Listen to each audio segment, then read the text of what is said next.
Ada orang-orang beruntung di luar sana yang mungkin lahir dengan kepercayaan diri. Ada juga orang-orang yang membangun rasa percaya diri mereka. Kalau buat aku, sebenarnya aku bukan orang yang percaya diri, tapi aku Hmm. orang yang all or nothing. Dalam arti, saat aku melakukan sesuatu, aku akan memberikan hal itu. Mau sesimpel menulis pidato atau sesulit jalan di runway bersama orang-orang hebat luar biasa yang punya nama jauh lebih besar daripada aku. I'm gonna give my, bukan 100 tapi bahkan 1,000,000%. Wow. Dan kalau aku bisa memberikan analogi yang termudah dimengerti adalah begini. Bayangkan sebagai manusia, kita semua bisa berenang, ya. Lupain bahwa ada orang yang belum belajar berenang. Let's say kita semua bisa berenang. Kolam berenang adalah kehidupan dan air adalah rasa takut. Air itu bisa kekecewaan, kesedihan, kegagalan, kematian, apapun. Bayangkan ada orang yang mendorong kita ke dalam air kolam berenang itu. Kita punya pilihan kan, berenang atau tenggelam. Kadang-kadang kekurangannya manusia adalah saat dihadapi situasi yang sulit atau dihadapi rasa takut, mereka memilih untuk terpuruk dan diam di situ sehingga mereka tidak bisa berproses dan berprogres. They choose to drown. I choose to swim every day, no matter what I do. Bahkan sesimpel melakukan podcast ini, I'm speaking very confidently, aku tahu. Tapi sebelum masuk ke dalam ruangan ini, aku udah overthinking, aduh nanti di pertanyaan ini mau ngomong poin ini gimana, kalau poinnya nanti aku lupa, terus aku nggak sempat bahas, nanti orang nggak melihat bahwa aku punya sudut pandang ini. Like, you know, all these thoughts are there. Yeah. Cuman ya udah, what am I gonna do? Apakah aku akan stay di mobil dan pulang balik ke Jaksel? Atau aku akan keluar mobil, masuk ke ruangan ini dan jalanin aja, gitu. So that's the outlook I have on life. Apapun tantangannya, apapun kegiatannya, mau seenggak enaknya, nggak mengenakannya, seberapa buruk aku merasa dalam hati, atau seberapa insecure-nya aku dengan diri aku sendiri, what am I gonna do? Hide? I just have to keep going. Dan dari situlah aku terlihat percaya diri. Sama terutama seperti perempuan pada umumnya, aku sering kok ngerasa, aduh hari ini kok rasanya aku agak bloated ya, jadi ngerasa agak gemuk, atau oh kenapa ya kulit aku nggak mulus hari ini, oh kenapa sih rambut aku lagi nggak bersahabat, atau my makeup so bad, atau aduh sebelah orang ini aku kelihatan jelek banget lagi. Ini these superficial insecurities that women face, I face them, I feel them every single day. Cuman lagi-lagi saat kita bertanya ke diri kita sendiri, terus apa? Mau ngumpet? Yeah. You can't. So just do it and do it the best you can. Jadi kalau aku pribadi dalam hidup, aku akan selalu memilih untuk berenang sebagaimana besar rasa ketakutan aku, dan sebagaimanapun aku merasa mungkin aku bisa gagal, I'll just do it. Dan Aku suka sekali analoginya. Iya. Mungkin aku bisa menggali sisi analogi itu ya. Iya. Sebenarnya tadi kamu bilang semua orang bisa berenang kan? Iya. Tapi ketika kita lihat kolam di depan, ketika kita nyemplung, orang ada opsi antara tenggelam atau berenang. Tapi banyak sekali orang yang nggak aware mereka bisa berenang, sehingga mereka kasih atau memilih opsi tenggelam. Iya. Itu mungkin konteks teknologinya juga kita punya opsi atau pilihan untuk keep going kan. Iya.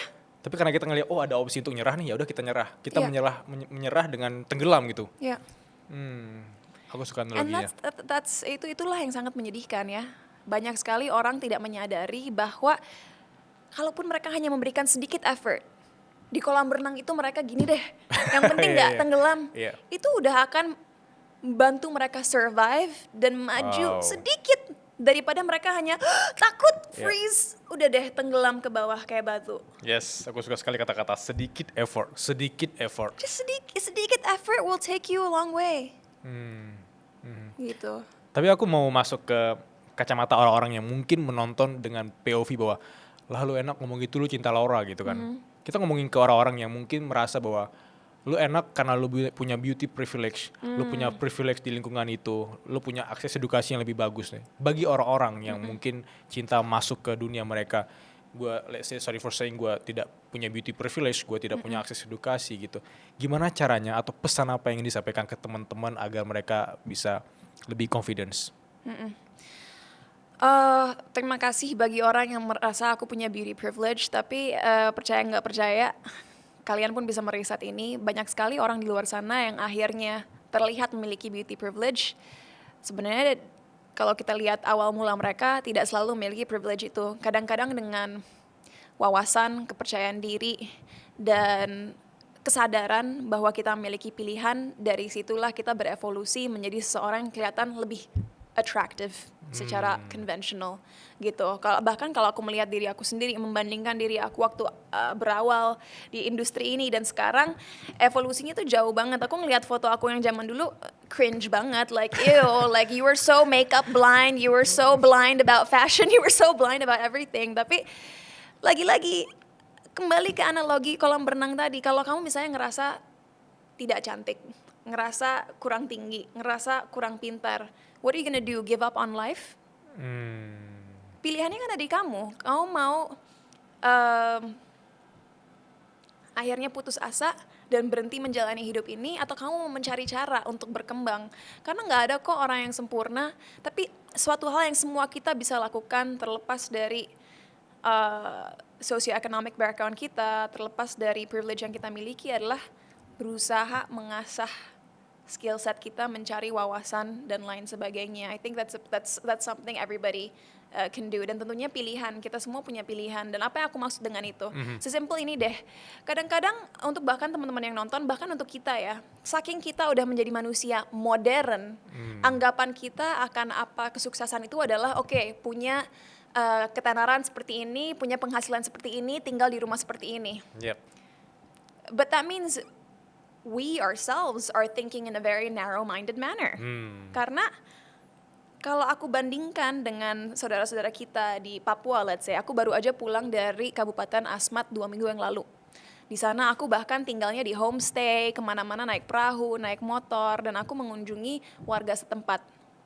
Di sana, bagi masyarakat lokalnya, mereka tinggal di rumah kayu yang hanya memiliki fondasi kayu agar bisa mengapung di atas daerah-daerah rawa, karena it's a swamp kan. Yep.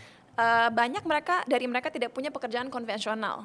Jadi orang tuanya biasanya 1 bulan 2 bulan dalam setahun benar-benar ke forest, ke jungle, hutan. Untuk cari makan, karena mereka tidak bisa bertani. Itu tuh daerahnya tidak bisa untuk pertanian. Mereka ke hutan, setelah udah mencari makan, baru pulang lagi ke desa. Anak-anaknya di situ ada yang bersekolah, ada yang tidak. Tapi kalau kita tanya, apa mimpi hidup kamu? Mungkin mimpi mereka bukan untuk punya mobil merek tertentu atau gaji tertentu. Mimpi mereka adalah bisa makan setiap hari, punya tempat tinggal, hidup sehat, dan dikelilingi oleh keluarga, teman-teman, kerabat, orang-orang terdekat mereka. And at the end of the day, I think as modern human beings, we make life too complex for ourselves. Banyak dari kita udah mencapai semuanya tapi nggak bahagia. Yes. Karena aku ngerasa pada dasarnya yang kita butuhkan hanya stabilitas dalam mengakses kebutuhan mendasar kita. Kita membutuhkan sesama komunitas dan juga merasa tidak sendiri dan didukung gitu. Wow. I even forgot what your question was, tapi sekarang aku ingat. Kalau orang merasa aku punya privilege, memang aku punya privilege, tapi bukan berarti bagi kalian yang merasa tidak punya apa yang aku punya, kalian berhak untuk diam saja dan hanya komplain tentang kehidupan ini. Yes. Cari cara lain untuk membuat kalian merasa bahwa kalian bertumbuh sebagai individu, karena jalan kita semua berbeda dan kita tidak harus memiliki tujuan yang sama untuk bisa merasakan makna hidup. Ya. Sangat gampang untuk membenci dan mengeluh. Ya. Tapi kita punya pilihan untuk memperbaiki diri lebih baik ya. Dan seringkali saat kita membenci orang lain atau merasa iri akan orang lain, itu karena orang tersebut memiliki sesuatu yang kita tidak miliki. Dan itu membuat kita merasa kurang dan tidak cukup. Dan lagi-lagi perasaan wajar kok. Manusia pasti akan merasakan itu. Tapi kembali lagi, what are you gonna do? Sink? Sink because you're so jealous? Tenggelam karena kita sangat iri, tenggelam karena kita sangat membenci, tenggelam karena kita tidak suka? Atau maju terus, berenang, dan fokus pada path kita masing-masing Dan- yang pasti akan berbeda dan beragam. Ya, dan put a little effort. Ya. Ya, I love that.